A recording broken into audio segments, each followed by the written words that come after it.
Sim, eu acho que essas coisas são mais orgânicas, né? É, assim, você não para uma pessoa na rua, né, e fala, nossa, que sapato legal. Você não quer, sei lá, me dar seu número? Assim, tem gente que faz, né? Hoje em dia com os TikTok, que tem gente que faz vídeos assim, especificamente. Mas não é assim, a norma padrão do como você vai se comportar em sociedade na rua. Então, não é exatamente como você vai talvez se comportar na internet. Eu conheço muita gente legal na internet, afinal já são 5 anos construindo ali minha marca pessoal, especialmente no LinkedIn. E aí eu pensei, por que não chamar essas pessoas para uma conversa, né? Por que não aprofundar essa relação que muitas vezes acaba sendo meio superficial, né? Aquela amizade ali de internet. E mais legal ainda, por que não dividir com a minha comunidade essas conversas? Porque eu convidei 8 criadores que são geniais no que se propõe e eu tenho certeza que do mesmo jeito que eu amei estar ali ouvindo, né? Perguntando, interagindo, vocês também vão amar ouvir. Esse projeto nasceu lá no início de janeiro de 2025 e finalmente está tomando forma. Na época não tinha nome, não tinha ideia, só tinha um sonho realmente. Por isso que não tem nenhuma abertura digna e é para isso que eu tô aqui hoje, para apresentar oficialmente o Pipipipopopó, o nosso podcast sobre carreira, posicionamento, autoconhecimento e muito, muito mais. Em cada um dos episódios a gente tem uma conversa bem legal sobre criação de conteúdo, carreira criativa, empreendedorismo. Mas o mais interessante é que o papo sempre acaba espanando para outros assuntos, porque o que importa é conversar fiado, né? Agora chega de falar, vou te deixar assistir o episódio. Bom, obrigado, Marília, pelo convite. Eu acho que nem a gente conversou um pouquinho, né, antes de ligar o gravar. Ter um podcast é aquela oportunidade para a gente poder fazer as perguntas que a gente queria para as pessoas que a gente conhece, que a gente admira. Então, espero que o projeto daqui para frente, né, ele siga. E para me apresentar, bom, meu nome é Manuel. Talvez quem estiver ouvindo me conheça pelo Emanuel Criativo, que é o meu projeto na internet. Eu sou natural de São Paulo, hoje eu estou com 31 anos. Ah, eu hoje moro na Europa, num país chamado Lituânia, que eu sempre tenho que dar alguma referência para as pessoas da onde que é, onde que fica. Às vezes as pessoas acham que é na África, sei lá, na Oceania, mas não, estou no leste europeu. É, eu sou um apaixonado por futebol. Eu dou F5 no Globo Esporte, infelizmente, mais vezes do que eu gostaria. Eu gosto bastante de poder estar criando coisas, então na toa aqui, né, o projeto ele é meio que uma oficina, além de ter sido por boa parte, né, dos últimos anos, um lugar onde eu conheci pessoas e tudo mais, mas a princípio ele sempre foi um lugar onde eu podia exercer minha criatividade, né? Então, sempre gostei de experimentar coisas, então desde criança eu ficava inventando pequenas coisas, eu, sei lá, customizava minhas camisetas, eu criava bonequinho de massinha, qual que é o nome? Biscuit, até. Então, enfim, sou uma pessoa que sempre gostei de criar muito. Então, chegar como criador de conteúdo parece que hoje foi um caminho natural. No passado eu tive um blog de games e, inclusive, ainda consigo jogar quando eu tenho tempo livre. Mas chegar como criador de conteúdo foi talvez um processo que eu não enxergava no passado, mas felizmente acabou que a internet me trouxe essa possibilidade e muito feliz de poder estar criando conteúdo e compartilhando com as pessoas na internet hoje. Legal, porque quanto mais eu conheço, né, pessoas que trabalham com criatividade, com conteúdo, todas elas têm um ponto de partida ali muito parecido. Então, geralmente eram crianças muito curiosas, eram crianças que gostavam de ler e se expressar de diferentes formas. Às vezes você acompanha outros criadores e gosta do que eles postam, e às vezes vem aquela autocobrança, aquela coisa de, poxa, parece que ele faz de um jeito tão fácil, e para mim é tão difícil. E às vezes é muito mais sobre o tempo que a gente tem fazendo isso de diferentes formas ali. Aquele conteúdo que chega para a internet, para o LinkedIn, para uma newsletter, para o Instagram, é só uma manifestação, às vezes, de algo que a gente já tem feito desde criança, intuitivamente, assim, sabe? Agora a gente só entendeu como colocar isso realmente num formatinho ali que converse com mais pessoas, né? Conseguiu achar a Então, caixinha, né? isso, exatamente. E principalmente com a internet, né?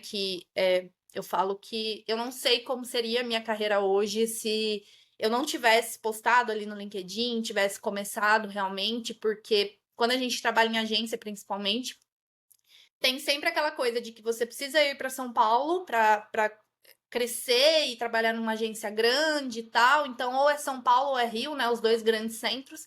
E agora eu vejo muito essa descentralização, né, na nossa profissão, assim, como a internet traz esse poder.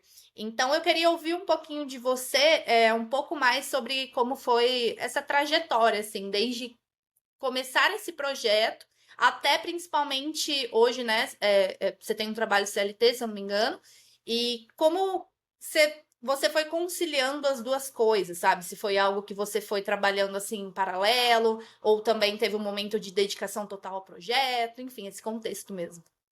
Sim, antes de eu entrar na história, eu achei que você falou um negócio muito legal, e que inclusive eu li recentemente em algum lugar que eu não lembro agora exatamente, talvez foi no livro do A Arte Sutil de Ligar o Foda-se, Aham. que eu inclusive tinha muito preconceito com esse livro antes, aí eu comecei a ler, e aí hoje eu perdi um pouco do preconceito que eu tinha, mas ele fala um pouco assim do... Quais eram as coisas que a gente fazia quando criança, né? E essas coisas dizem muito sobre os nossos interesses que provavelmente eles ficaram adormecidos. Então, quando a gente vê esses sucessos, né, ou as pessoas que nem você comentou que fazem com muita facilidade algo, às vezes vem de muito tempo. E aí eu tava pensando, eu tive um blog, né, um blog de games, então eu já escrevia online. Apesar de eu nunca ter me considerado escritor, como você falando, você queria ser escritor, eu não sei, eu nunca pensei muito nisso. Mas eu tive o blog, eu tive fóruns online sobre também games. Inclusive tive um que era ilegal porque ele tinha como você baixar, né, os jogos ilegalmente. E então isso tudo ficou assim no passado por um tempo. Então a vida aconteceu, eu fui fazer faculdade, comecei a trabalhar, me formei em design e trabalhei e trabalho hoje como designer, só que a profissão foi evoluindo diferentes categorias, mas enfim, no final das contas, né? E, e isso é inclusive uma vantagem, né? De tipo, como eu sou designer, eu tenho facilidade com coisas visuais, né? Então, quando alguém está começando e ela quer, né, talvez criar uma coisa visual que seja atrativa, ela olha para, às vezes, a pessoa que tem experiência com isso e compara e se frustra, né? É, e o design foi meio que o ponto de partida do projeto, mas ele não era um projeto, assim, ele só era. Na verdade, não era nada. Eu comecei querendo basicamente atrair clientes para freelance de design. E aí tipo, eu comecei a pesquisar, né, no Google, no YouTube. Eu lembro que eu tinha um rapaz que eu vi os vídeos no YouTube e ele falou assim, sei lá, 20 maneiras de você conseguir clientes. Aí tinha uma lista lá e uma delas era você começar a criar conteúdo no Instagram. Especificamente na época era o Instagram. Isso foi em 2019, antes da pandemia. E aí eu falei, bom, vou criar aqui, porque eu entendi que eu falei, pô, só uma fonte de renda do meu salário é meio perigoso. Então, esse receio de ficar dependendo de uma fonte de renda só acabou me dando um empurrão para ir. Eu já fazia algum freela ali aqui, mas eu não tinha uma constância de clientes chegando, né? Então, eu comecei a criar conteúdo. Na época, eu comecei a criar no meu perfil pessoal. E aí já começou a embaralhar todas as coisas, né? Porque eu tinha meus amigos, minha família, e eu tava num país novo, então eu tinha amigos do Brasil, amigos e colegas de trabalho daqui da Lituânia, e eu comecei a criar conteúdo em cima disso. Né? Então, acabou que o começo foi muito assim, em termos de, vamos dizer, feedback das pessoas, de visualizações, de likes, enfim, de engajamento, era muito ruim porque estava tudo muito bagunçado. Mas foi um processo muito bacana porque eu fui aprendendo assim o que eu gostava de fazer ou não. Então eu ia criando, não tinha estratégia, não tinha nada assim. Eu só criava o que eu meio que via assim as outras pessoas criando, eu falava, eu tenho talvez uma opinião para dar aqui, aí eu criava, ou então eu aprendi alguma coisa, eu criava, eu consumia algo, eu indicava. Então assim, era uma coisa bem orgânica mesmo. é, e isso eu fui criando por uns meses. Até que eu comecei assim a fadigar um pouco de criar em inglês, que eu tava criando esse primeiro, o primeiro projeto foi em inglês. Tava meio fadigado, eu queria criar em português, senti que tava me restringindo um pouco a língua. É, e eu vi uma oportunidade no Brasil, assim, pô, não tem tanta gente falando sobre design na época, design de experiência do usuário. Não tinha muita gente, tinham poucas pessoas. Eu falei, pô, eu acho que vale a pena começar no Brasil, porque eu vou ajudar muito mais gente do que no mercado internacional. Pelo menos foi o que eu pensei. E no final, acho que foi. Então foi meio que isso. Então aí sim que nasceu, vai o projeto que eu tenho hoje, só que ele foi uma borboleta, assim, foi uma metamorfose, porque eu comecei esse projeto falando sobre design, ajudando designers a melhorarem, a conseguirem, né, o seu emprego ali na área. É, e ao longo do tempo, eu fui vendo que eu gostava do design, mas eu não gostava mais do design como tópico de estudo, sabe? Eu estava fazendo aquilo porque era aquilo que eu sabia fazer, basicamente. Sei. Então era tipo assim, isso aqui foi minha profissão, a minha carreira até agora, eu sei falar sobre isso. Tem 200 gurus falando para você começar a falar sobre o que você domina. E não é que você não deva, eu acho que as pessoas devem, se faz sentido para elas, né? E elas não devem falar sobre o que elas não sabem, a não ser do ponto de vista de, né, sou curioso sobre isso, quero aprender, vou compartilhar o que eu aprendo. Eu acho que é super válido. Mas eu não olhei para esse lado do sou curioso sobre outras coisas. Eu fui direto porque eu sabia, talvez até por ser mais confortável, né? Eu sou escritora, eu vou falar sobre escrita. Eu sou designer, eu falo sobre design. Eu sou, sei lá, personal trainer, eu vou falar sobre exercício. Então, eu pelo menos, né, falo por experiência, eu me coloquei numa caixinha que eu não precisava ter me colocado. É, mas assim, o projeto ele foi muito legal. Ele se tornou um negócio, né, no final das contas. Ahm, eu lembro que, assim, a primeira monetização que eu fiz deve ter sido em torno de uns 6 meses desde que eu comecei essa conta no Brasil. É, E teve uma coisa que me ajudou muito, né, nesse processo de começar no Brasil, foi que, enquanto eu criava inglês, eu fui me relacionando com creators do nicho no Brasil, inevitavelmente. E ter me relacionado, assim, espontaneamente, não foi tipo, nossa, eu preciso me conectar com 10 pessoas por dia. Não. É, Porque tem isso, né, Marília? Principalmente no LinkedIn. Isso que eu ia falar, a gente vê essas dicas assim genéricas no LinkedIn, né? E eu acho que é isso que acaba travando um pouco as pessoas, porque, por exemplo, essa conversa. Eu não sei desde quando eu te acompanho, e a partir disso, né, eu fui ali reagindo, fui te seguir no Instagram também, a gente foi trocando, né, tendo essa troca, para chegar ao ponto de hoje eu me sentir confortável, né? A partir de uma mensagem que você me mandou pelo meu texto da newsletter, eu pensei, por que não convidá-lo para uma conversa? Então, imagina se eu ficasse presa naquela coisa, eu preciso mandar 10 convites por dia e mandar aquela mensagem padrão de, ai, seja bem-vindo ao meu perfil, e aí eu vou lá e leio alguma coisa que você postou, acho um ponto de interesse em comum, crio uma conversinha a partir disso para, né, quebrar esse gelo e a partir disso te convido. Pode funcionar? Com certeza pode, mas eu acho tão mais genuíno quando a gente vai construindo essa relação, Sim, principalmente sem interesse nenhum, sabe? De tipo, se um dia rolar de eu conhecer essa pessoa, legal. Se não, já é suficiente eu acompanhar o conteúdo dela mais de perto, né? sim, eu acho que essas coisas são mais orgânicas, né? É, assim, você não para uma pessoa na rua, né, e fala, nossa, que sapato legal. Você não quer, sei lá, me dar seu número? Assim, tem gente que faz, né? Hoje em dia com os TikTok, que tem gente que faz vídeos assim, especificamente. Mas não é assim, a norma padrão do como você vai se comportar em sociedade na rua. Então, não é exatamente como você vai talvez se comportar na internet. Então, foi muito assim natural, porque eu estava interessado mesmo em me conectar com as pessoas e conversar e trocar figurinha, né? Porque, que a gente tá falando, é bem solitário a gente criar conteúdo muitas vezes. Então, você poder trocar é muito bom. Então, quando eu comecei a criar no Instagram, nessa nova conta, eu comecei com uma leve vantagem porque eu conheci uma pessoa que tinha. Eu não lembro agora quantos mil seguidores, mas tinha assim, milhares de seguidores. Para um nicho que não é um nicho assim de. Sei lá, saúde, fitness, que tem milhões, né? Então, milhares num nicho pequeno já é muito. Então, eu comecei com o pé direito. Então, eu já comecei com, sei lá, 300 seguidores, porque a pessoa compartilhou e veio aquela enxurrada de gente. Então dali foi muito fácil, entre aspas, começar. Então eu tive assim as métricas ali me ajudaram a continuar, porque eu sei que muita gente vai começar e não vai ver isso que eu vi e vai sentir um pouco desmotivado no começo. Então eu comecei e o coisa foi evoluindo, né, o projeto. Eu consegui monetizar com o primeiro produtinho que eu fiz no Notion, porque como eu vim de um background assim de estou trabalhando em tech, a gente produz, né, o que a gente chama de MVP, né, o mínimo produto viável. Então eu falei, o Notion para mim vai ser a maneira de eu fazer esse produtinho rapidinho, validar se, sei lá, eu consigo fazer dinheiro na internet?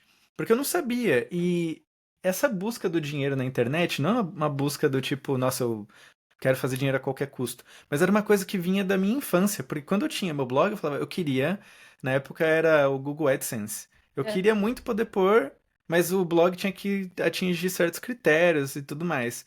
E aí passou, sei lá, 10 anos desde o blog. E tipo, e eu falei, caraca, fiz o meu primeiro real online. Então foi muito legal. É, foi assim, uma experiência que abriu os olhos assim para as possibilidades. E eu não tô aqui para dizer que o dinheiro é fácil, que porque não é. E que você não vai ficar milionário assim nos primeiros meses, anos. Até hoje não sou.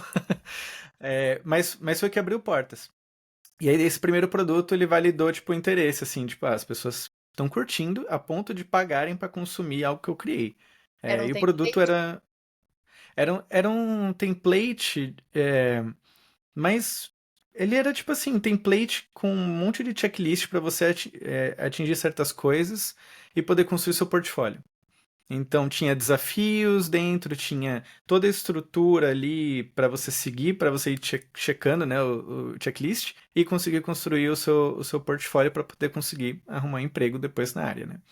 Então esse produto ele ficou assim ativo por um bom tempo, até o pivotar o negócio. Mas no meio tempo eu tive um curso que foi meu carro-chefe por 2 anos, que eu tive mais de 300 alunos ali, e foi a época que eu vivi 100% do meu negócio.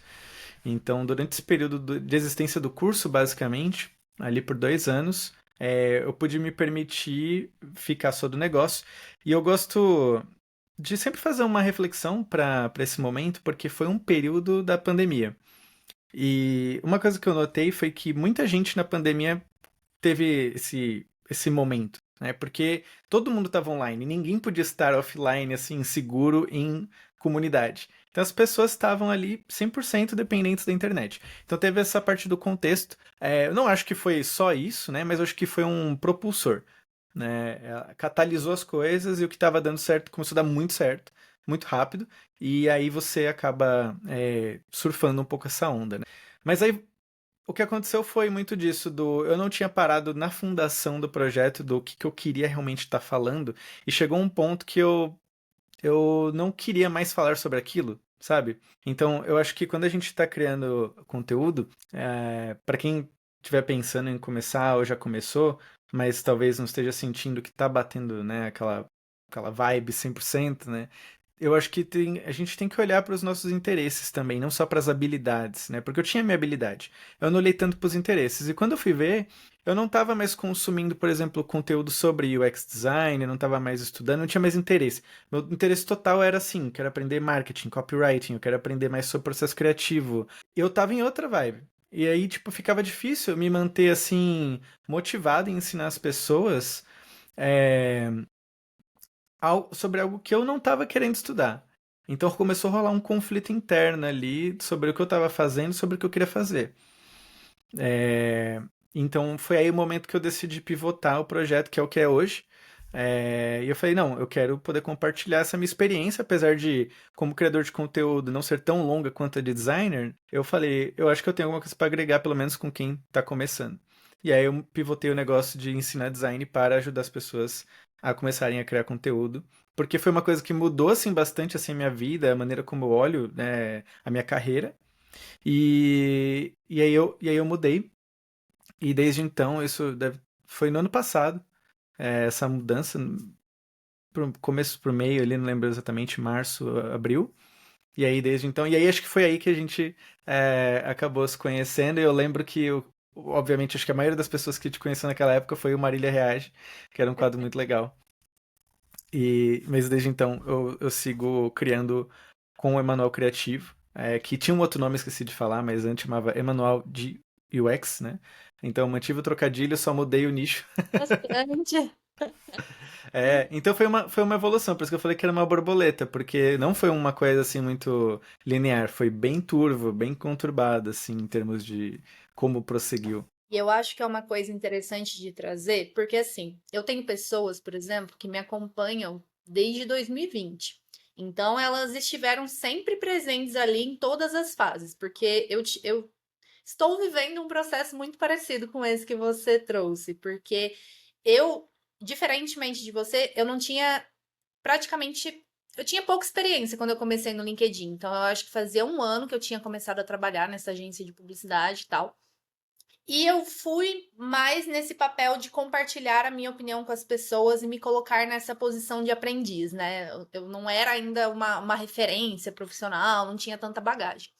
E a partir desse momento que eu comecei a dividir, aconteceu a mesma coisa comigo. Tipo, um post meu viralizou, sem querer, assim. Não, não é nem entre aspas, é sem querer realmente, porque eu É, só quis desabafar, sabe? Quando você só quer colocar, só quer tirar de você. E aí eu olhava pro LinkedIn e pensava, meu, aqui eu só sento, escrevo e jogo pro mundo. Não tem que fazer design, não tem que gravar vídeo. Naquela época, né, em 2020, a gente não tinha nem o ápice do TikTok ainda, então era muito focado ali no Instagram e tal. E aí, estourou. Então, isso também foi um propulsor para eu olhar e falar assim: meu, eu acho que existe um espaço aqui. E eu acho que é essa pergunta que a gente precisa se fazer antes de pensar em compartilhar conteúdo e tal. Qual espaço não está sendo ocupado e que eu posso agregar com o que eu sei, com quem eu sou e etc. Porque senão a gente fica muito preso nessa coisa de, eu não vou criar conteúdo porque já tá todo mundo falando sobre isso e não existe um espaço ali pra mim, eu vou ser só mais um falando a mesma coisa. E eu acho que quando a gente consegue realmente, né, encontrar esse espaço, no meu caso, eu vi ali que o LinkedIn na época, ele tava muito infestado de guru e de gente agradecendo ser demitido e de gente postando foto de um bombom que o chefe deu e falando: "Ah, eu amo meu chefe, melhor chefe do mundo". E aí aquelas histórias do LinkedIn, assim, né? Que você olhava e falava, será que aconteceu desse jeito realmente? Então eu encontrei esse gargalo para ser a pessoa que mostra, tipo assim, gente, não é bem assim, não. Vamos pensar. Se tá todo mundo indo pro lado A, vamos pensar pro lado B. E eu acho que a gente que trabalha com esse viés de autenticidade muito forte, a gente tem isso, né? De ser um pouco pioneiro, talvez, e olhar para alguns pontos que outras pessoas não consigam olhar. ou E aí, cabeça dura, né? exatamente. E aí, a partir disso, eu fui construindo esse posicionamento, né? Muito ali no arquétipo do rebelde, fora da lei, etc. E as pessoas foram acompanhando e consumindo, interagindo. Então, aí veio Marília Reage, que foi quando o meu perfil estourou realmente.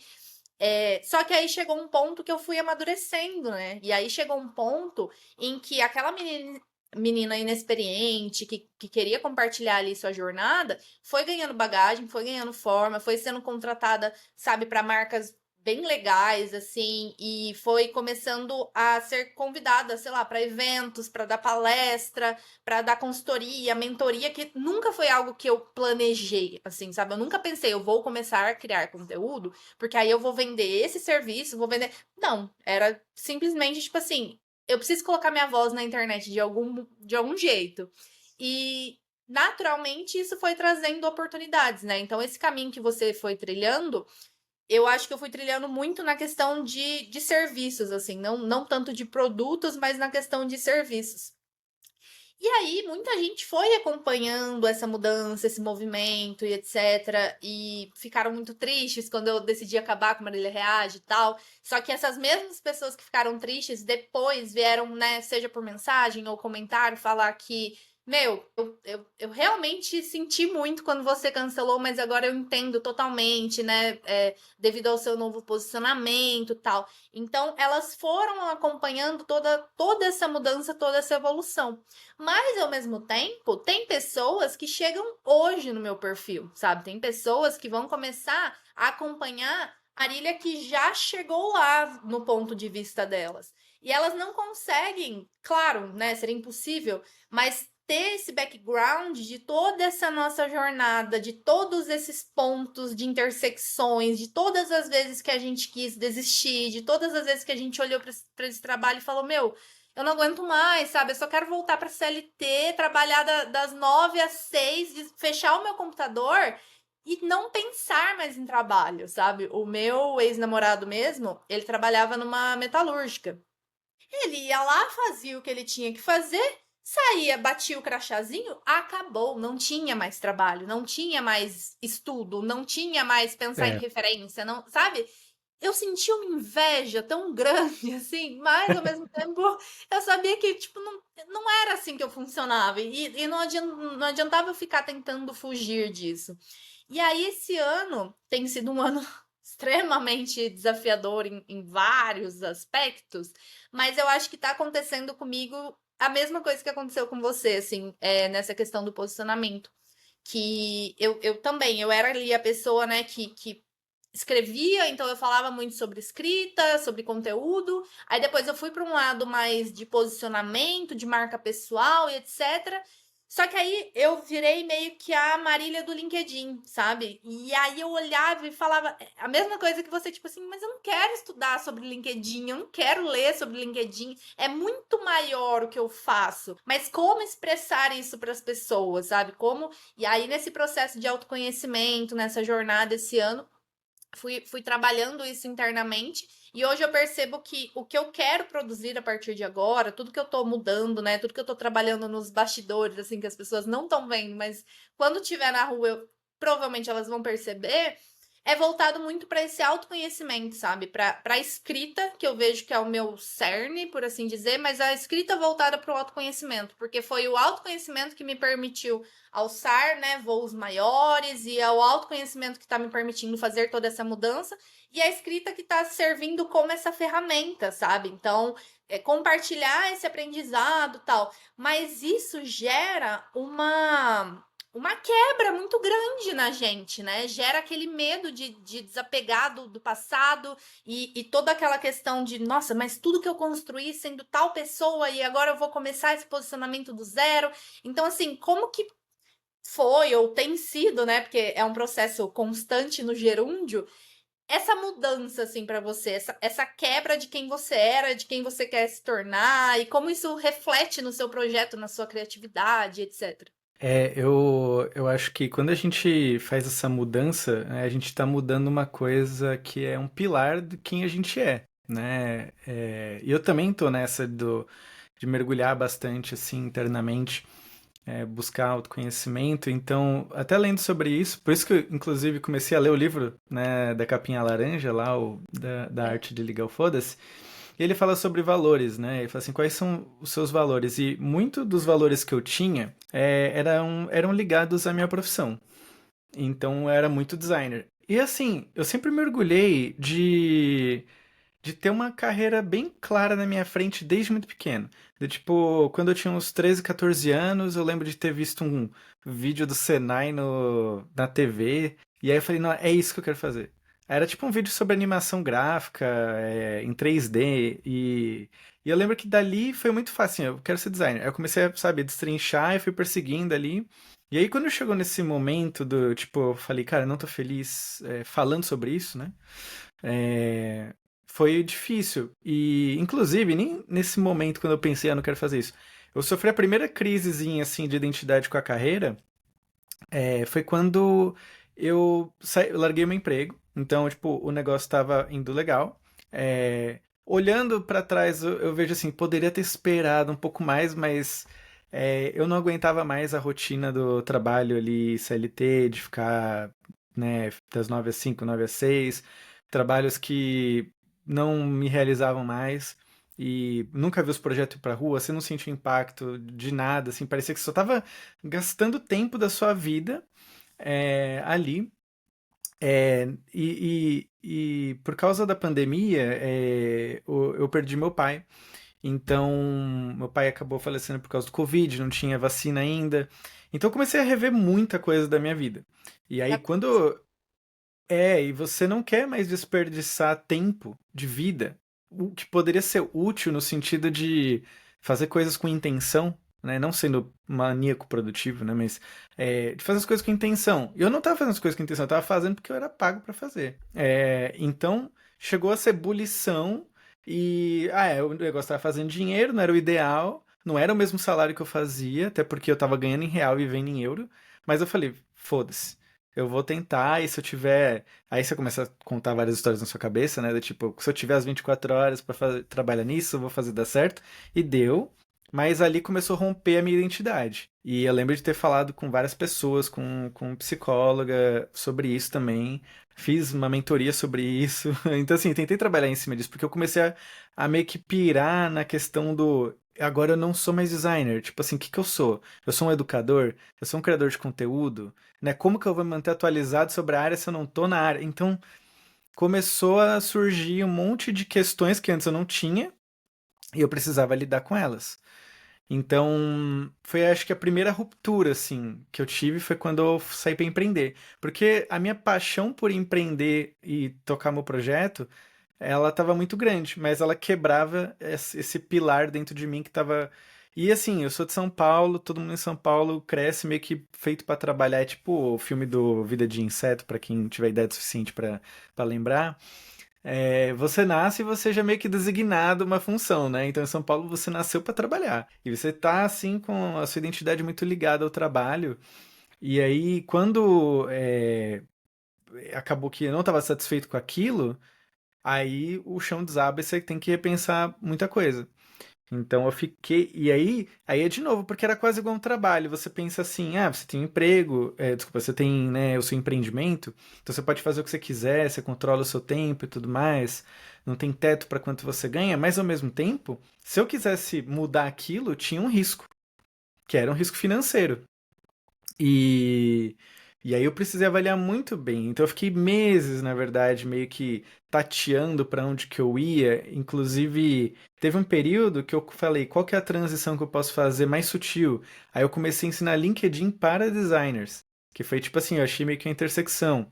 Foi legal, foi, mas não era bem isso, né? Não era aquilo que eu queria. Sim. E aí foi indo.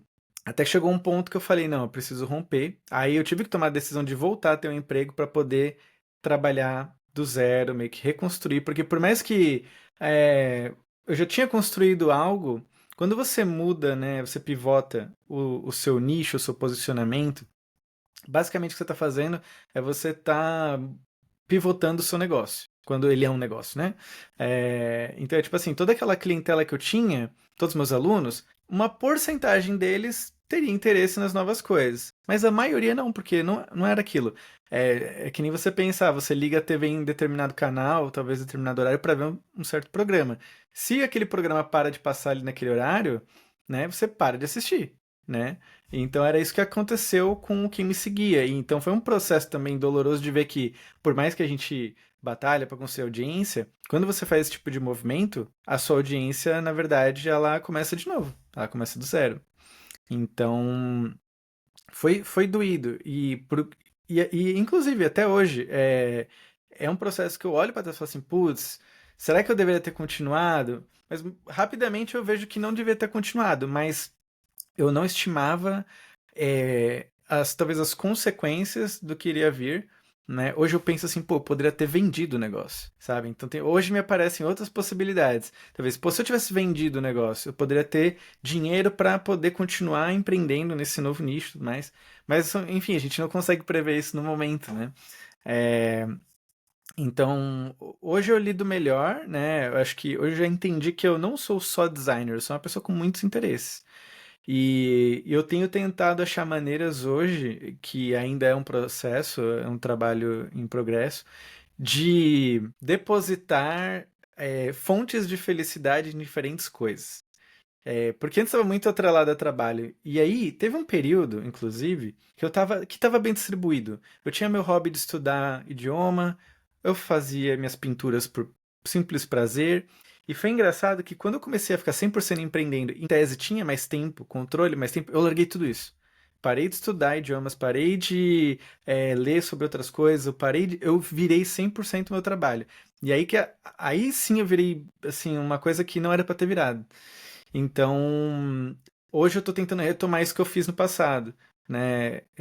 Até minha espiritualidade, assim, não sou uma pessoa religiosa, mas eu meditava, parei de meditar. Então, todas essas coisinhas que eu fui largando e deixando no caminho, cobrou-se no futuro. Então eu tô tentando agora retomar as coisas que eu fiz bem nessa época e com certeza achar outras coisas pra melhorar, né, daqui pra frente. Mas de fato, acho que quando a gente tem essa quebra é um processo bem dolorido. E é muito legal trazendo, né? Pensando que eu tô com 28, você tá com 31, então é um caminho que eu tô vendo que eu tô começando a percorrer e que você já percorreu de É a alguma crise dos forma. 30. Exato, eu já passei pelo retorno de Saturno, que a gente fala, né? Que 27 é a idade da loucura dos artistas, que infelizmente, muitos músicos, muitos Uhum. artistas se mataram realmente aos 27, porque é a idade que você entra em colapso, é a idade que você começa a repensar esses valores na sua vida. E eu acho que é a idade também que começa a te preparar para chegar na casa dos 30, porque eu já vejo que os 30 vai ser uma outra crise diferente, assim, mas assim, igual essa dos 27, eu acho que na minha vida espero nunca mais precisar passar, assim, porque eu sou muito parecida com você nesse ponto da questão do trabalho. Então, o trabalho para mim era a forma como eu me via, era a forma como eu me sentia importante, viva, vista, amada. Então, principalmente, eu acho que quando a gente une essa coisa do trabalho com o propósito, com a internet, com o alcance, com pessoas ali te acompanhando, como se realmente a sua vida fosse uma novela, embora eu ainda consegui fugir um pouco disso, né, por ter ido para o LinkedIn, então tem esse recorte um pouco mais profissional, mas eu sempre trouxe muita vulnerabilidade ali no LinkedIn. Então eu acabava me expondo demais até certo ponto, mas eu vejo que tudo bem, era o jeito que eu tinha ali, que eu precisava realmente seguir para criar essa conexão maior com as pessoas. E aí, esse ano, no começo do ano, né, eu tive um burnout, eu tive um surto realmente, então foi um processo que eu precisei me afastar de tudo, que eu surtei em meio a uma imersão de LinkedIn que eu tinha lançado, que eu achava que, na época, né, era o meu projeto de vida. Foi o projeto que eu larguei o trabalho que eu tinha, igual você também. Não era CLT, mas era um PJ com os benefícios de CLT, então era o mesmo contexto. Eu larguei esse trabalho que me pagava muito bem, só que eu olhava e eu também não via mais sentido no que eu estava fazendo, eu não via mais sentido no ambiente que estava sendo construído, nessa coisa do meu tempo não ser meu, então de eu não conseguir me dedicar totalmente ao que eu queria. E aí eu pensava isso, meu, se eu colocar essas horas que eu gasto numa coisa que é minha, numa coisa que faça sentido para mim, eu sei que vai vingar, sabe? Não tem como dar errado. Eu vou ter que fazer dar certo. Só que nesse processo eu tive que lidar com muitas coisas pessoais que eu não lidei. Então, um término de relacionamento, uma mudança de casa, um processo psicológico que eu estava passando, espiritualidade chegando também, eu querendo me cultivar cada vez mais com essa espiritualidade. Então, eu estava numa busca muito profunda, assim. E era um momento. A minha psicóloga falou esses dias sobre um livro que ele se chama Picos e Vales. Então, como sobreviver na vida e na carreira, né? Então, é um momento que você tem que observar quando você tá no pico. Então, é um momento do auge, realmente, que você fala: nossa, agora tudo na minha vida tá dando certo. Pra saber que daqui a pouco você vai ter que descer pro vale, entendeu? Porque nada se sustenta lá em cima por muito tempo. E eu tava numa fase que, pra mim, eu tinha atingido o meu auge. Então, meu auge financeiro, meu auge profissional, meu auge físico, tudo tava congruindo, assim. Só que eu não me dei o tempo de voltar pro vale, né? Eu quis só continuar fazendo como uma máquina, realmente. Tipo, não, eu dou conta, eu aguento. E aí, justamente nessa fase que eu tava mais feliz, que eu tava mais plena, que eu tava mais realizada, veio esse burnout, veio esse surto, veio várias questões. E em meio à imersão, eu realmente surtei. E aí, depois, quando eu fui voltando, tal, a primeira coisa que eu quis fazer foi devolver o dinheiro de todo mundo, sabe? Mas ainda ficou muito aquela culpa de, tipo assim, mano, os meus alunos, sabe, confiaram em mim, tem toda essa questão da reputação. E aí, quando eu tive que ficar afastada da internet e realmente cuidar de mim, olhar pra mim, eu olhava e não me reconhecia, porque eu falava, mas quem sou eu sem ser o meu trabalho? Quem sou eu sem ser a Marília do LinkedIn, sabe? A top voice, a influencer. E aí, esse ano tem sido muito sobre me conhecer em diferentes facetas. Então, assim, um ano que eu tenho voltado a fazer muito esporte, um ano que eu tenho parado para conversar realmente com as pessoas, parado para me escutar, porque eu acho que essa questão do se escutar é o que a gente não consegue fazer diariamente, né? Porque a gente só vai absorvendo esses barulhos externos, assim, e toda essa bagagem que a sociedade joga na gente e todo esse excesso de informação, todo esse excesso de barulho, realmente, de lixo, e até a gente chegar no fundo e se acalmar e meditar. Meditar tá sendo incrível pra mim também, tem me ajudado muito. Mas até conseguir encontrar esse silêncio interior que vai te guiar. E é o famoso clichê que eu ouvi falar, vai, não é possível que as pessoas estão falando isso, que é, ai, ouça seu coração. E eu falo, ah, que bosta de conselho, como assim ouvir meu coração, Sim. sabe? Não faz sentido isso pra mim. Só que aí, quando você realmente passa a ouvir e você começa a ser guiado por esse sentir, por essa intuição, as coisas vão clareando, assim, sabe? Então, eu tenho me forçado, por assim dizer, a entender que o meu trabalho ele é uma parcelinha da minha vida. Ele não pode ser o meu todo. Embora eu ame o que eu faço, embora eu realmente sinta aquela palavra que eu odeio, mas sinta um propósito dentro do que eu faço, sabe? Eu tenho essa questão de que, tipo, eu acho sim que o meu trabalho ajuda outras pessoas. Eu acho sim que de alguma forma eu tô deixando o mundo um pouquinho melhor do que quando eu encontrei. Isso dá tesão, isso dá vontade da gente se dedicar cada vez mais, da gente se aprofundar.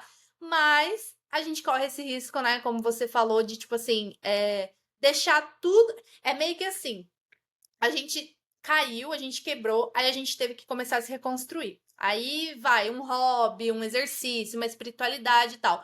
Todos esses conjuntos nos ajudaram a nos reconstruir, nos deram força para a gente ter a coragem de voltar a fazer o que a gente ama profissionalmente. Então, se dedicar ali no empreendimento. Só que aí, quando a gente chega lá, a gente meio que abandona tudo o que levou a gente a chegar até ali, Fecha o sabe? ciclo.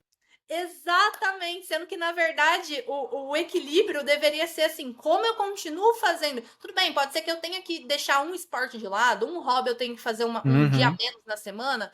Ok, mas assim, tudo isso me trouxe até aqui. Se eu abandonar e focar só no trabalho de novo, daqui, sei lá, 1 ou 2 anos eu vou estar caindo no mesmo buraco, porque é muito fácil voltar para esses padrões repetitivos, né? É muito fácil. E assim, eu fui uma pessoa que eu acreditava no equilíbrio entre trabalho e vida pessoal. Até hoje eu prezo, mas hoje eu entendo diferente. Eu achava que o equilíbrio era 50-50. E hoje eu acho que já em alguns momentos vai ser 70-30, outros vai ser 40-60, vai ser 90-10. E é meio que isso, assim. E acho que muito também porque eu trabalho com criação de conteúdo, eu gosto de fazer analogia que é meio que um trabalho de fazendeiro, né? Porque você tem que ficar plantando, plantando, aí cuida, aí planta, cuida, aí você colhe. E aí você volta. Planta, planta, planta, planta.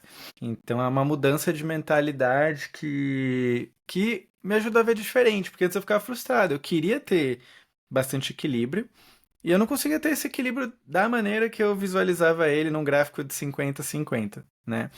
E eu acho que tem o livro que chama Flow, né? Não sei se você já leu ou viu. Mas no Flow, que o nome do autor eu nunca vou conseguir falar, porque é um nome bizarro, só procura Flow e alguma coisa, livro, alguma coisa relacionada a trabalho, propósito. Mas é um livro com base mais, assim, científica, em estudos e tal. E basicamente o estudo do cara tem vários pontos legais, mas um que eu sempre me lembro que ele fala de um povo que morava no pé da montanha, ou no topo da montanha, não lembro. E basicamente assim, o trabalho para eles não era uma coisa vai industrializada que nem é pra gente. O trabalho para eles é o quê? É você acordar, você limpar sua casa, é você cuidar dos animais, é você, sei lá, tirar o leite da vaca, do bode, enfim, as coisas mundanas que você faz basicamente para sobrevivência, né? Aquilo em tese é trabalho, mas a relação que essas pessoas têm com isso não é tipo de emprego. Porque hoje eu vejo diferente. O que é um emprego, o que é um trabalho, né? Para mim, hoje são coisas diferentes. Porque às vezes você fala, nossa, eu odeio o meu trabalho. Ou você odeia o seu emprego, entendeu? Ou você odeia a sua carreira. Eu acho que é importante a gente tentar enxergar a distinção, porque por muito tempo eu fiquei pensando, eu odeio o meu emprego ou odeio minha carreira? Eu não sabia o que eu odiava, assim, naquele momento de insatisfação. E demorou muito para eu ver que, na verdade, eu odiava o modelo de trabalho, de ser empregado. que hoje eu faço só porque preciso. Mas trabalho para que não precise no futuro, possivelmente em breve. Mas eu acho que é, a gente tem que analisar as coisas e tentar questionar como que a gente enxerga as relações que a gente tem com o trabalho. E esse livro é muito legal, porque ele tem uma abordagem, talvez que muda um pouco a maneira como a gente enxerga emprego, trabalho, carreira. É, e uma das coisas também do livro que eu acho que é legal falar é que ele fala muito assim do ponto de onde você para de ser desafiado no seu emprego, no seu trabalho.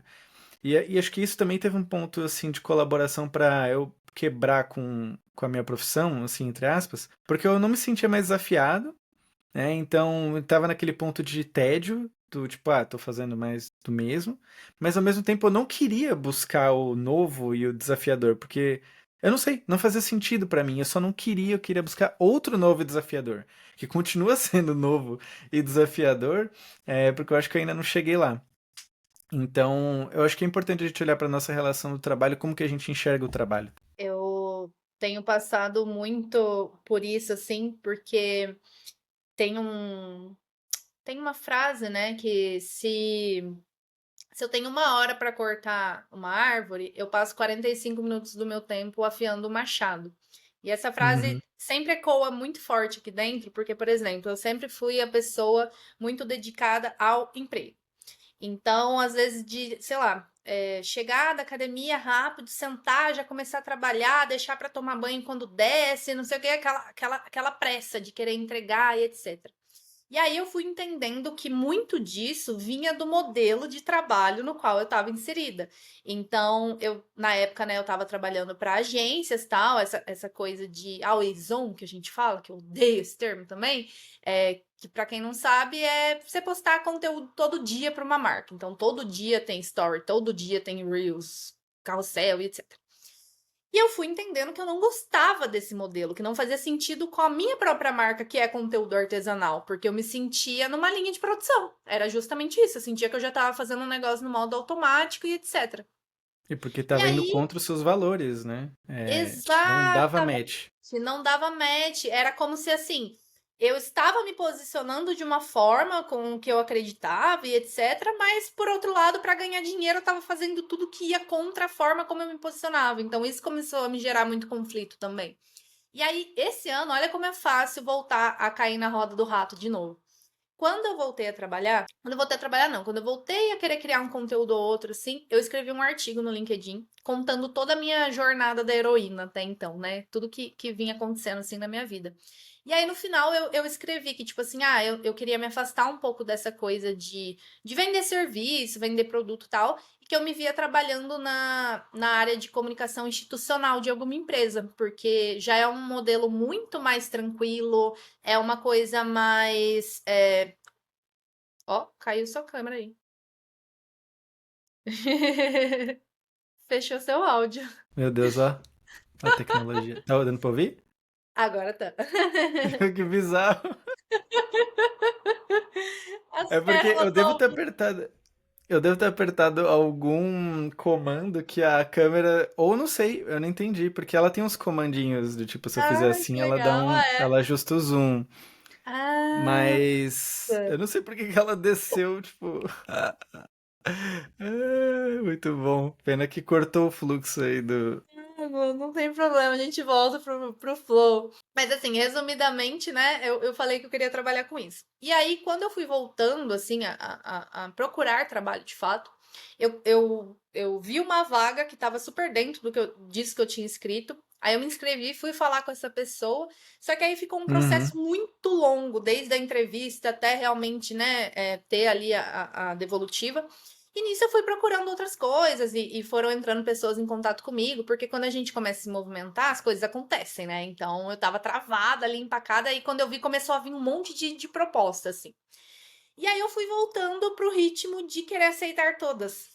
E agora eu tô lendo um livro que chama O Essencialismo, que tem feito uma grande diferença assim na minha vida, que ele fala muito sobre essa questão da gente parar de aceitar coisas que são até muito boas para começar a aceitar somente as coisas extraordinárias. E é muito difícil, né, fazer esse exercício, principalmente quando, igual eu tinha quebrado, tava sem dinheiro, queria voltar a trabalhar, tinha conta pra pagar e etc. Eu queria abraçar tudo, porque afinal eu dava conta, né? É sempre essa questão, eu dou conta, eu consigo fazer. E aí, quando eu vi, eu estava com 4 clientes diferentes ao mesmo tempo, nesse modelo freela, mas que alguns eram assim, eu tinha aquela rotina, eu tinha horário para entrar, horário para almoçar, horário para sair, e voltei para esse ritmo de agência de novo. Então, quando eu Uhum. fiquei um mês, eu acho, numa conta Always On. E aí o diretor lá veio falar comigo que queria fechar contrato comigo até o final do ano, né? Que eles precisavam desse apoio e tal.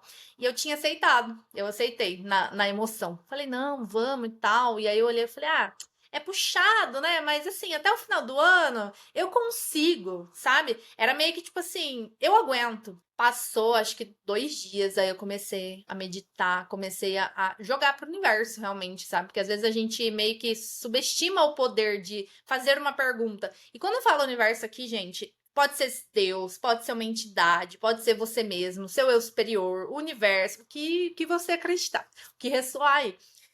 E aí começou, só de ter aceito essa oportunidade, começou a me dar uma ansiedade, assim, meu coração palpitava, e eu olhava e eu falava assim, isso era, sei lá, agosto, e eu pensava assim, eu vou passar por isso até dezembro. E às vezes a gente não consegue mensurar qual o tamanho que 4 meses tem. Então a gente pensa, 4 meses passa rapidinho. Mas quando a gente começa a fazer as coisas com intenção e com intencionalidade, a gente vê como cada dia é muito precioso, assim, na nossa vida, sabe? Então hoje eu vejo, tipo assim, cada dia acontece uma coisa nova muito legal na minha vida. E quando eu falo nova, não é algo, nossa, extraordinário, mas é um movimento, uma ideia, um projeto, igual essa ideia que nasceu, sabe? Não é um foi pra Disney, né? Todo dia. Isso, porque eu achava que era isso. Eu achava que coisas extraordinárias tinham que acontecer no meu dia todos os dias, senão o dia não tinha graça.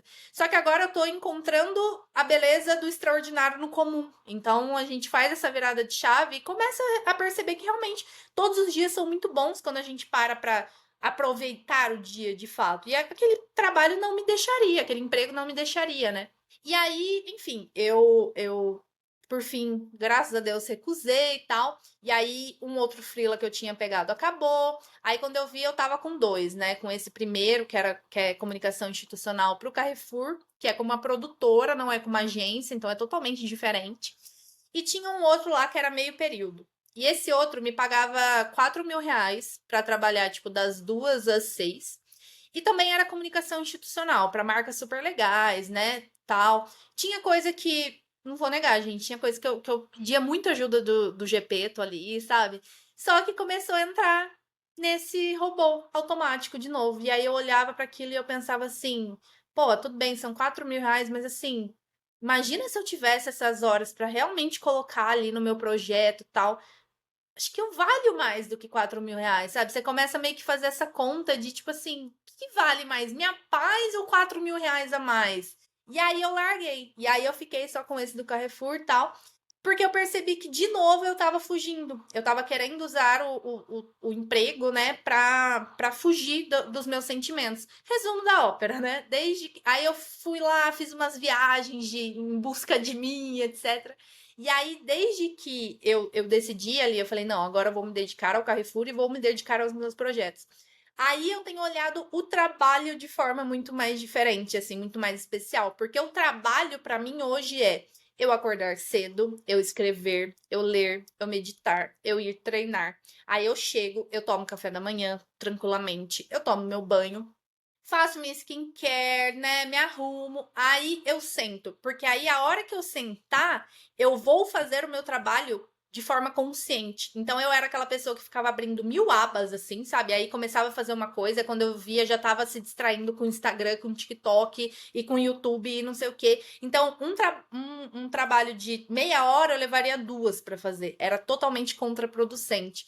E quando eu afio esse machado e realmente consigo olhar para o trabalho como esses elementos que compõem o emprego, eu acho que vira muita coisa, assim, porque aí você realmente vê valor, às vezes até em um emprego que você sabe que não é uma coisa que você vai ficar lá por muito tempo. Então, eu tenho esse perfil de ter diversos interesses também, e eu enjoo se eu fico muito tempo ali no mesmo emprego. Por isso que eu gosto de trabalhar nesse modelo freelancer, né? Porque aí eu tô sempre em contato com diferentes clientes, projetos, etc. Então eu olho para o Carrefour, embora eu goste muito do que eu faço, etc., eu sei que não é ali que mora a minha criatividade, que mora o meu potencial. Mas eu sei que esse emprego tá me dando a minha base financeira para eu poder focar totalmente nos meus projetos até chegar o dia que eu vou conseguir viver exclusivamente dos meus projetos, né? Então, essa coisa do colher, do plantar, do semear, além do conteúdo, ela é muito importante para nossa carreira, porque às vezes a gente não consegue observar esses movimentos de tipo assim, agora é a hora de plantar. Então, agora é a hora que eu vou precisar, às vezes, fazer uma coisa que eu não gosto tanto, precisar ali perder umas horinhas no meu dia com uma coisa que não é exatamente o que eu quero, mas vai chegar a hora de colher também. E quando chegar a hora de colher, que eu saiba me dar o descanso, que eu saiba me dar uma recompensa, que eu saiba me permitir viver outras coisas e que eu saiba a hora de deixar para trás também, sabe? Então, ver esses momentos como picos e vales, realmente, que o vale ele vai chegar como esse propulsor que vai te levar até o pico de novo. Só que a diferença é que pode ser que dessa vez o pico seja uma outra vista de uma outra montanha e não aquele pico que você estava acostumado lá atrás, né? Sim, e no Carrefour você voltou com o modelo Freela Premium CLT ou você faz o Freela, tipo, nos seus termos? No Carrefour eu consegui encontrar o equilíbrio entre isso. Tipo assim, é porque eu tô pela produtora, né? Então, em tese, a produtora atende o Carrefour nesse modelo PJ. Mas eu acabo atuando muito junto ao Carrefour. Só que, por exemplo, tem dias que não tem demanda nenhuma. Tem dia que passo tranquila, aí eu foco no que eu quero, etc. Mas geralmente quando tem demandas é tipo assim, ah, Emma, a gente precisa desse texto, né, pra tal dia e tal. Mas é sempre 1, 2, 3 dias de antecedência, sabe? É sempre um modelo que não me obriga mais a estar presente ali todo dia, porque eu sei que vai chegar uma demanda a qualquer hora. Então eu consigo ter esse FII mensal, né? Que a gente chama, mas eu consigo ter essa liberdade, tipo assim, olha. Pela manhã eu não vou conseguir porque eu já tenho um compromisso, então eu te entrego à tarde, pode ser? Eu, tipo, hoje eu não vou conseguir, eu te entrego e é tranquilo. Então, eu acho que, assim, dentro da questão emprego, eu meio que consegui o emprego dos sonhos, sabe? Porque. Mas eu sei que não é o emprego que eu quero. Então, futuramente, estou trabalhando agora para futuramente não precisar mais desse emprego. Sim, eu perguntei porque é legal a maneira que você comentou de ter voltado, né, fez o retorno no ciclo, de ter voltado para empregos que talvez controlassem mais o seu tempo, né? E é muito louco, porque às vezes a gente tá ciente que aquilo não fez bem pra gente, mas como a gente precisa do dinheiro, às vezes a gente cai rápido de novo naquele emprego, naquele modelo, pela segurança que, entre aspas, isso dá, né? E eu acho que o lance do voltar para o emprego, ele às vezes é muito frustrante, assim, pelo menos para mim foi. Então você ter que assumir que sim, vou ter que fazer isso para que no futuro eu possa me permitir não fazer isso de novo.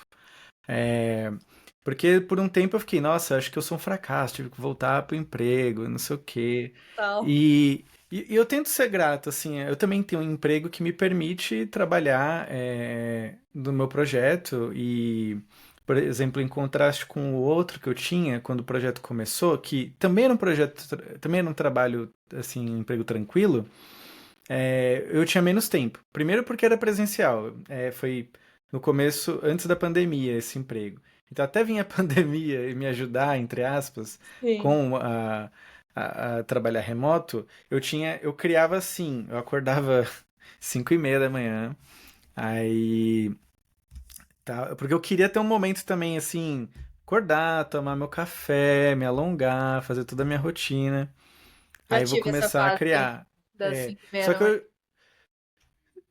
e assim, durou o tempo que deu. Não vou dizer que eu fiz, nossa, 10 anos de 5 da manhã. Não, durou uns 6 meses, por Aham. aí. Foi o que eu consegui fazer. Era doído.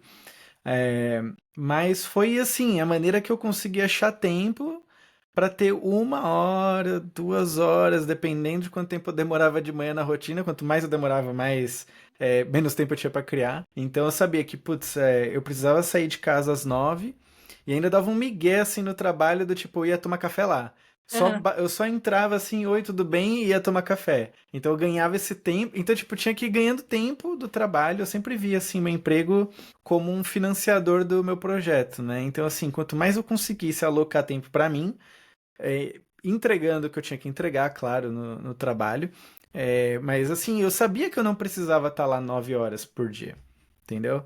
Eu poderia fazer as coisas muito mais rápido, mas ainda tava aquela mentalidade do horário, meio que do peão de obra, que você tem que estar lá e estar presente. E aí depois que eu comecei a trabalhar remoto, ficou mais fácil conciliar, né? O emprego com o projeto. Eu lembro que você tinha comentado numa pergunta, acho que eu acabei nem respondendo. Mas essa necessidade de equilibrar as coisas me fez criar sisteminhas, me fez me apaixonar pelo Notion, porque no Notion eu conseguia criar, né, as coisas para me ajudar a ter tudo organizado. Eu tinha um pouco desse toque de eu preciso ter as coisas, sei lá, organizadas, mas de uma maneira que seja visual, no sentido de eu sou uma pessoa que se eu assisto uma aula, eu preciso anotar coisas, ter um resumo, ter, sei lá, um mapa mental, alguma coisa. Porque eu não tenho uma memória muito boa para me lembrar de certas coisas que eu só vi, por exemplo. Eu não absorvo o conteúdo assim. Então, me organizar foi muito essa maneira do tipo, saber onde as coisas estavam, como que funciona, para onde que eu vou, o que que eu faço em tal situação. Tipo, entrou um arquivo novo que eu recebi, para onde que vai? Ah, tem esse lugar. Esse tipo de coisa, assim. Talvez esteja exagerando, talvez não, mas É só funciona totalmente. assim. Uhum. E eu acho que muitas vezes a gente vai acabar tendo que fazer as coisas pelo dinheiro. Eu acho que não tem assim, desde que não seja joguinho do tigrinho, bet ou derivados, é, a gente faz esse sacrifício, né? Porque não tem jeito, o jogo tem que pagar boleto. Então não dá pra ser também muito nem hipócrita, né? De dizer, não, precisa fazer as coisas tudo com propósito. Às vezes não vai estar. Meu emprego hoje não tem nada a ver com o que eu gostaria de fazer, assim. Trabalho no setor de logística. Tipo, ajudo as pessoas a transportarem coisas, legal. Mas é legal? Não, não gosto. Mas faço pela possibilidade do outro lado trabalhar no que eu gosto, né? Então, eu acho que é legal a gente não só, assim, vangloriar, né, do tipo, eu trabalho só com o que eu gosto. Muitas vezes a gente vai ter que descer ali um pouquinho o degrau para conseguir subir dois depois. E às vezes entender que justamente o propósito desse emprego no momento é te trazer dinheiro para que você É, possa colocar o seu propósito no mundo, sabe? Então, isso era uma coisa que me frustrava muito, porque eu me via presa nesses ambientes, trabalhando com coisas que eu não queria, e eu queria estar 100% focada ali no meu projeto e tal. Só que eu fiz muito na loucura também. Então, nesse emprego que eu saí, por exemplo, eu realmente, igual você trouxe, tipo, talvez eu devesse ter ficado um pouco mais, talvez eu devesse. Sim, mas eu precisava acontecer daquela forma e eu também não tinha a experiência que eu tenho hoje para conseguir olhar de fora e falar, eu deveria ter feito desse jeito. Eu fiz o que eu achei melhor para mim.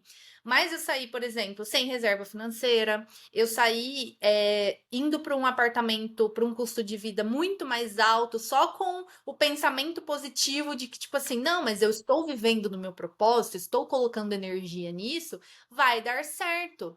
E realmente estava dando. Só que aí a vida veio e mostrou que, tipo assim, e se sua saúde acaba? E se a sua mente falha? E se sua principal ferramenta de trabalho quebra? Sei lá, seu computador quebra? E se você tá preparado para lidar com isso? Porque às vezes é muito isso também. Ah, é porque eu quero empreender, eu quero ter meu projeto, eu quero ter meu curso, não sei o quê. Você está preparado para lidar com a responsabilidade disso? E no momento eu não estava nem um pouco preparado. E hoje eu tô entrando novamente num outro ciclo dessa questão desse propósito, de eu entender como que eu vou reunir tudo que eu aprendi, então toda essa quebra que tava dando, tipo assim, mas eu não sou só a Marília do LinkedIn, eu não sou só a Marília redatora, eu não sou só a Marília.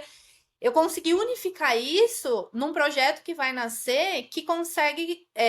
Que eu consigo trabalhar todos os elementos, né? Todas as caixinhas que eu fui trabalhando ao longo da minha carreira, para que elas se tornem um Megazord hoje, realmente, sabe? Então você deixa de ser só o Power Ranger ali, e esses Power Rangers se unem e tornam um Megazord. E aí você olha, você fala.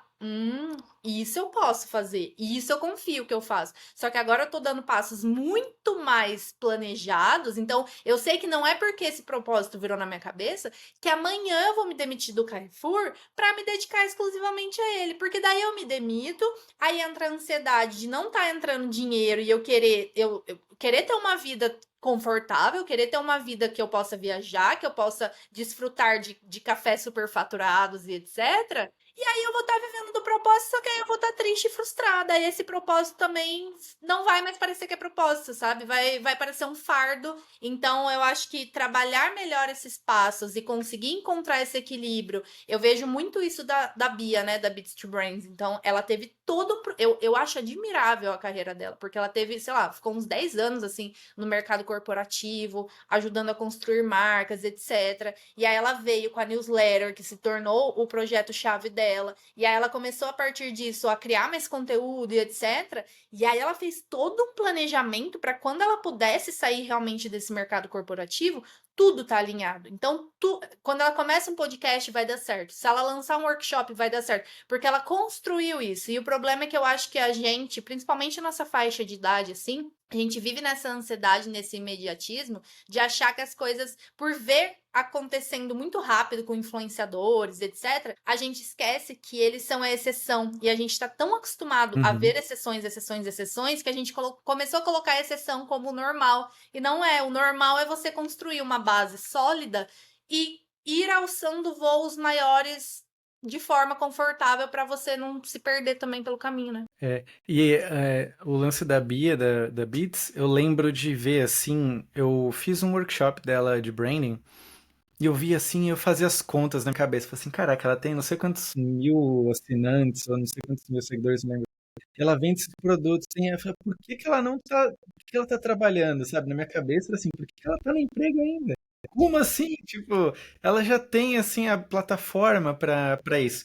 E mesmo assim, eu não, confesso que eu não acompanhei de perto, assim, o movimento dela sair, óbvio que eu vi quando ela saiu do emprego e tal, porque até rolou um rebranding, né, da Beats to Brands. Sim, sim. Mas eu não entendi, assim, mas talvez ela só teve uma precaução maior do que eu tive, do que você teve. Inclusive, eu tava fazendo meio que as contas, assim, eu acho que eu devia ter 28 quando eu fiz a loucura de sair e tudo mais. Então, essa idade é perigosa. Você toma É umas verdade. atitudes. Se Eu não você. me arrependo. Mas eu acho que assim, por exemplo, eu saí do meu emprego. E aí o negócio, ele tava naquela flutuação, né, do empreendedorismo, que você falou, você precisa se preparar. E eu tive uma proposta de emprego depois que veio pra mim, porque é, eu tinha acabado de sair, então era uma pessoa vaga ali no LinkedIn, alguém me achou e tal. E aí, pô, o salário era bom, era uma empresa de games, que, pô, eu falei, caraca, legal. E eu recusei. Porque eu fiz assim, não era o que eu queria, mas era muito dinheiro. Aí eu pedi mais dinheiro. Eu falei, eles não vão pagar. Mas chegou perto. Aí eu fiquei tentado. E eu fiquei assim, caraca, tipo assim, era mais dinheiro que eu poderia ganhar na minha vida com o emprego. E aí, por causa de, assim, pequenas cifras, eu falei, não, não quiseram me pagar. Conversei com eles, na verdade. Não foi nem tanta cifra, foi assim. O motivo deles não chegarem no meu pedido foi porque eles não queriam causar, tipo, inveja dentro do time. E aí eu fiquei, na época, pensando, assim, hoje eu olho e falo assim, tá, legal, eles fizeram certo. Na época eu pensava assim, por que que eles não valorizam mais quem tá lá dentro, então? Ou por que que eu tenho que me limitar por causa deles? Sabe, eu tava muito, tinha acabado de ler um livro de negociação, achei que, enfim, você se empolga, né? Não, vou experimentar isso aqui. É, Então, eu fiquei meio frustrado na época, mas hoje eu olho assim, sempre, né? Quando a gente olha pra trás, fala, putz, poderia ter feito, né? Poderia ter aceitado, e eu acho que talvez se eu tivesse aceitado, eu teria o controle da ansiedade que eu tive durante todo o tempo praticamente empreendendo, que era assim, não podia dar. Eu tinha uma reserva financeira, isso eu fiz certo. Eu super recomendo pra todo mundo, assim, eu sou uma pessoa. Não façam sem, assim, sem nada, nada, eu acho ousado, admiro, mas não faria. Eu digo assim, eu tô num lado mais conservador, assim, hoje, atualmente, eu estou construindo a minha nova reserva, porque eu torrei a minha, no primeiro momento. Então, Hoje eu penso assim, eu quero no mínimo 6 meses. E vai ter gente que vai falar, não, 6 meses pra mim é pouco, eu preciso de um ano. Então, assim, hoje eu penso nisso, assim, quanto que eu quero arriscar, né? Porque eu já tomei o tombo. E acho que depois que você toma o tombo, você fica mais esperto, você fala assim, não, acho que hoje entre 6 meses a um ano é legal. Sim, Porque, cara, um ano dá tempo de você testar, dá tempo de falhar e de se, meio que de se reconstruir e voltar pro emprego se precisar. A gente sim, sempre pode voltar pro emprego, essa é a questão. Eu talvez criei um pouco essa facilidade de largar, assim, porque na minha cabeça o negócio ficou dando lucro. Tá com uma perspectiva legal por algum tempo, eu não tenho problema em sair de novo do emprego. Mas eu conheço pessoas que não, que estão tendo o lucro que eu talvez gostaria de ter, estão mantendo emprego porque elas têm receio do que pode acontecer. Ou sim. não tem a vontade de empreender também, tem isso, mas nem todo mundo precisa. Mas cada pessoa vai ter um perfil de risco. Exatamente. E eu acho que, principalmente pra gente que trabalha com posicionamento e criando conteúdo, querendo ou não, a gente tem um privilégio muito grande, né? De, meu, se der merda, eu faço um post no LinkedIn pedindo ajuda, com certeza eu vou conseguir outro emprego muito rápido. Que foi o que aconteceu comigo, assim, tipo, esse ano, quando tudo aconteceu. Primeiro eu voltei meio na miudinha, assim, de tipo assim, fazer um post bem legal, tal, com conteúdo, e aí no final oferecer meu serviço, né? Que geralmente é como a gente faz. E aí dava uma outra consultoria, um negocinho assim, mas ainda tava tipo, não, ainda não é isso. E tentando, e frustrada, frustrada, até que chegou um dia que eu fui caminhar nesse lago, né? Tem um lago aqui na cidade onde eu moro, que foi o meu ponto de refúgio durante o surto, que eu ia lá, chorava e caminhava e não sei o quê. E aí me veio a ideia de, tipo assim, você tem uma rede de mais de 70 mil pessoas. Faz uns 3 anos e meio, mais ou menos, que você vem produzindo conteúdo de muito valor, dividindo sua vida com as pessoas, etc. Por que que você ainda não abriu a boca e pediu ajuda, de fato, falando, gente, eu preciso de um trabalho, eu preciso de um cliente, etc. Porque às vezes também a gente fica um pouco preso no orgulho, sabe? Nesse orgulho de, será que eu vou mostrar que eu falhei? Será que eu vou mostrar que eu sou fraca, que não sei o quê? E aí, quando eu deixei esse orgulho de lado, eu fiz um post literalmente falando, gente, eu preciso de ajuda. Né, trabalho com isso, faço isso, busco clientes assim, assim, assado. A partir disso, rolou uma comoção geral, assim, que esse post teve um alcance enorme, muita gente marcando, muita gente comentando, muita gente entrando em contato comigo, muitas entrevistas feitas, e a partir disso vieram esses trabalhos também nessa área institucional, que era o que eu estava buscando. Então, eu acho que esse é o poder também do posicionamento. Esse é o poder de você ter um projeto que, tudo bem, ele acaba sendo um projeto, mas é você, é sua cara ali um pouco também, né? É o seu perfil, de pedir ajuda das pessoas e falar, tipo, tá tudo bem voltar, tá tudo bem dar esses 2 passos para trás que vão te É, empurrar para frente, assim, né? Então, eu acho que esse é um poder que ninguém é capaz de tirar da gente. E quanto a isso, eu sou muito grata, assim, por tudo que eu venho é. construindo, porque na hora que o negócio aperta, você sabe com quem você pode contar, né? Eu gosto de pensar assim que se a gente fizer um paralelo antes com quem tinha esse poder, né, eram as celebridades da TV. Então você tinha, sei lá, a Eliana, que tinha linha de, sei lá, produtos dela, não lembro o que que ela tinha, mas sei que ela Cedo teve. pra criança. Brinquedo pra criança quando ela estava trabalhando com o público infantil, depois ela foi para o público adulto, então, tipo, sei lá, batom, relógio, enfim. Uhum. A Anitta também lançou recentemente, né, uma marca acho que de cosméticos, se não me engano. A Sabrina Sato, então, óculos. Ela nem usa óculos. Tipo, meu, mas assim, o poder que eles têm como celebridades, né, é da marca pessoal deles. E não é uma coisa assim do tipo, nossa, todo mundo precisa ter uma marca pessoal. Só que existe o fato de que as pessoas que constroem a sua marca pessoal mais intencionalmente, né, elas têm certas vantagens, que nem você teve no momento de necessidade, né, de precisar se recolocar. Você tinha uma rede ali, né? E você é conhecida por essas pessoas. Você pode não estar no nível Sabrina Sato, né? De milhões de pessoas, mas essas 70 mil, poxa, com certeza uma pessoa ali pode te ajudar, sabe?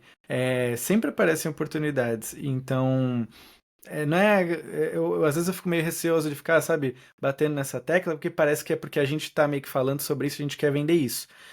Mas não é isso, é porque eu acho que aí depois, a pessoa que não tem, por exemplo, um posicionamento em nenhum lugar, ela sofre muito para arrumar emprego, porque ela tem que concorrer com todo o resto que não tem. E não quer dizer que o posicionamento te faz pular entrevista, é, pode te pular, sim, uma primeira triagem, mas você vai E ter que fazer alguma coisa. Não é que você vai ganhar aquilo ali de mão beijada. Mas você não está competindo com as 100 milhões de pessoas que estão mandando currículo. Você pela vai Gup. competir com muito menos. É pela Gup ainda, é. Pela Gup. É, então tem muito isso, porque você ganha um ponto de diferencial.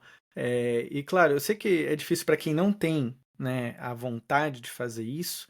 É meio que, por exemplo, para o designer, a gente está muito acostumado, e para quem escreve acho que também, construir portfólio. Não é uma coisa que você ama, nossa, eu quero construir um portfólio, um site, um blog ali e tal. Não, você tinha que fazer porque era assim, o critério mínimo para você conseguir um emprego, porque a pessoa queria ver como é que você pode fazer as coisas visualmente. Sim. Meio que a marca pessoal não é exatamente o portfólio, mas quem tem, tem uma vantagem ali em relação a quem não tem. Forte, assim, né? E se a gente para pensar que a gente precisa jogar com as armas que temos, esse é o futuro, sabe? Então, realmente, se você não tá ali, principalmente no LinkedIn, sabe? Ou se você não tem um projeto paralelo, e aqui eu entendo que provavelmente o público que vai, né, consumir esse conteúdo são profissionais criativos, são profissionais que podem ser designers, podem ser social media, redatores, etc. Então, assim, mostre o seu trabalho. Eu tenho até aqui O livro, né? um livro do meu querido Austin, que você precisa mostrar de algum jeito, não dá pra fugir, não dá pra ficar nessa coisa de tipo assim, ah, é porque eu já produzo tanto pros meus clientes e aí chega na hora de produzir pra mim. Porque você precisa afiar seu machado, sabe? Você precisa se ver como um trabalho também. Você precisa pensar não só no seu emprego e começar a pensar na sua carreira, porque emprego é onde você tá hoje, é o que você faz para ganhar dinheiro, é como você paga suas contas. Carreira é o que você constrói por você, é os passos que você dá, são as pessoas que você conhece, os relacionamentos que você faz. Então eu acho que é muito importante a gente falar mais sobre isso e não num lugar de querer impor nada, porque uma das minhas premissas é você tem que nada. Mas nesse caso, eu acho sim que você tem que construir a sua marca pessoal pelo futuro, sabe? Principalmente por tecnologias e essa robotização que vai eliminar. Eu odeio essa coisa de tipo, ah, porque a IA vai roubar o meu emprego. Não vai. Mas um profissional que domina a IA e ainda tem essa coisa muito forte nele de criatividade, de construção de marca pessoal, aí esse sim vai roubar o seu trabalho, infelizmente. Então, é importante que a gente comece a falar mais sobre isso de uma forma leve, sem pressão, mas de uma forma tipo, eu acho que você deveria estar olhando para isso, né? Eu acho, a gente pode até, poderia falar horas sobre isso. Mas uma coisa bem sucinta que eu posso dizer, eu acho que você pode criar da maneira que você se sente confortável, né? Vai ter muita gente falando como você deve criar, mas não existe necessariamente uma regra, vai ter assim, as plataformas têm algoritmo, elas têm essas regras de o que que o algoritmo ele favorece? Sim, mas não necessariamente você precisa seguir isso o tempo todo ou em nenhum momento, se você não quiser. Você pode criar da maneira que você quer. E eu vejo assim contrapartida até com amigos meus que falam, eu não gosto de criar conteúdo, eu prefiro ir pro evento e conversar com as pessoas. Mas você está construindo sua marca assim, só que você está fazendo de uma outra maneira. Entendeu? Tem o poder da internet, mas não quer dizer que você não possa construir sua marca sem entregar um cartão de visita, conversar com as pessoas, se apresentar, fazer o networking. Você está construindo ali relações. É tipo assim, a internet só muda o meio, mas você está fazendo a mesma coisa. Porque eu tô nessa fase agora de que eu fiz muito pela internet, agora eu tô querendo trazer mais próximo, assim, porque eu acho que são essas relações que vão perdurar ao longo do tempo. E pra Com gente certeza. encerrar aqui, infelizmente, porque eu queria passar o dia todo trocando ideia com você, eu acho que eu vou fazer disso um quadro, que algum conselho que você daria pro Emanuel de 3 anos atrás? Profundo. Bom. Deixa eu pensar aqui.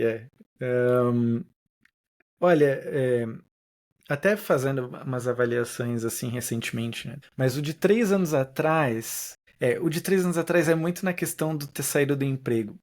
Não necessariamente acho que ter saído, acho que sair foi bom, mas eu teria é, tomado mais cuidado com as consequências ali. Tentaria olhar assim melhor, do tipo, tá, estou preparado para o que vem, porque eu estava muito eufórico com os resultados que eu estava tendo, né? As vendas estavam legais e tudo mais. Mas eu não imaginava, por exemplo, eu sair num momento ruim, que era final de ano, as vendas caem para determinados, né, segmentos e tal.